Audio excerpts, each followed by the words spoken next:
Voilà donc une formule qu'on doit appliquer.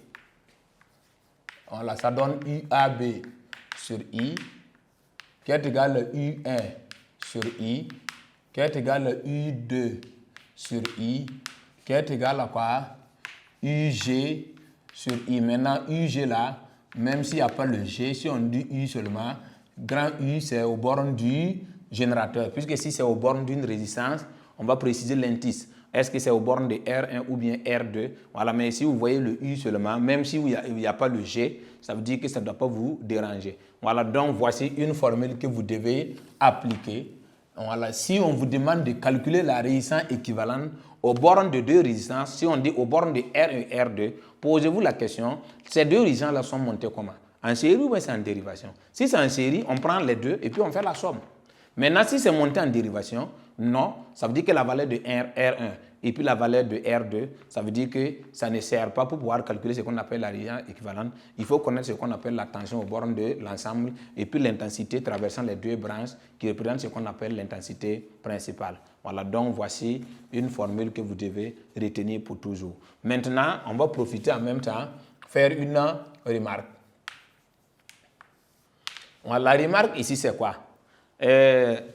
Je prends toujours l'exemple, premier exemple, concernant le... Vous voyez, si par exemple, on vous donne R1 est égal à 10 ohms, R2 est égal à 20 ohms, si vous voulez une résistance équivalente qui est plus petite que ces deux résistances-là, il faut les monter en dérivation.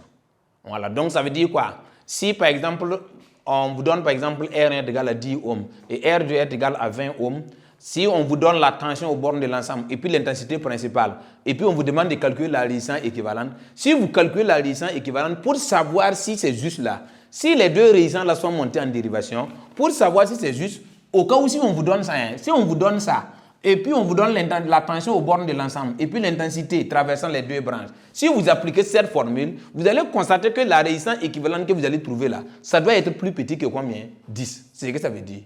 Voilà. Mais ça ne veut pas dire que à chaque fois on va vous donner ça. Non, même si on ne vous donne pas ça, si on vous demande de calculer la résistance équivalente, vous appliquez seulement. Voilà. Mais c'est pour vous donner, c'est pour dire que si on vous donne par exemple les deux résistances là, ça veut dire que si vous trouvez la résistance équivalente, vous pouvez juger vous-même est-ce que ça peut correspondre à la réalité. Voilà. Si vous avez les deux résistances là, si vous trouvez RE qui est plus petit que 10, voilà. Ça veut dire automatiquement tu peux savoir, même c'est pas juste ce que tu as trouvé là. Voilà, ça veut dire que ça correspond à une réalité parce que si les deux résistances là sont montées en, puisqu'on peut faire des horaires de calcul et puis trouver maintenant une valeur qui est inférieure à 10. Mais ça ne veut pas dire que comme j'ai trouvé une valeur qui est inférieure à 10 là, c'est forcément ce qui est bon. Non, non, non. Ça veut dire que tu peux espérer s'il n'y a pas d'horaire de calcul. Voilà, donc si R1 et si RE est inférieur à 10, ça veut dire que ça donne une idée. Mais si les deux résistances là sont montées en série, et puis tu appliques la formule et puis tu trouves une résistance équivalente qui est supérieure à 20, automatiquement toi-même tu sais que c'est 0. Voilà, c'est pour vous dire que ça donne souvent des idées. Il ne faut pas encadrer seulement tous les résultats trouvés. Il faut voir est-ce que réellement c'est logique ce qu'on vous a dit comme information, voilà, concernant les informations et concernant les calculs de résistance, calcul de l'association de résistance montée en dérivation. Voilà, donc il ne faut pas encadrer seulement tout résultat.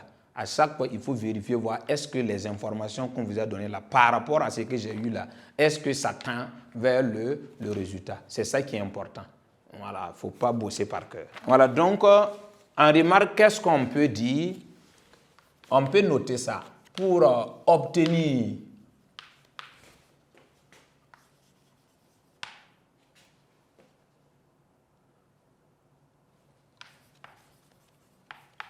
une plus petite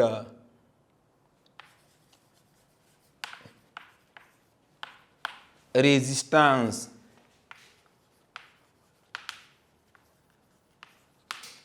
équivalente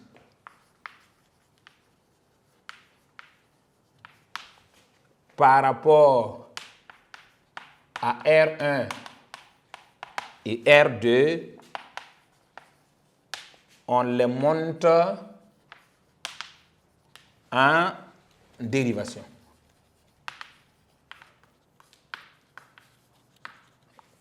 Voilà, donc, voilà, voici ce que vous devez retenir comme remarque. C'est pour dire quoi? Si on vous donne R1 et R2, si on vous donne ces valeurs-là, si vous constatez que R1 et R2 sont montés en dérivation, la résistance équivalente là doit être plus petite par rapport à ces deux résistances.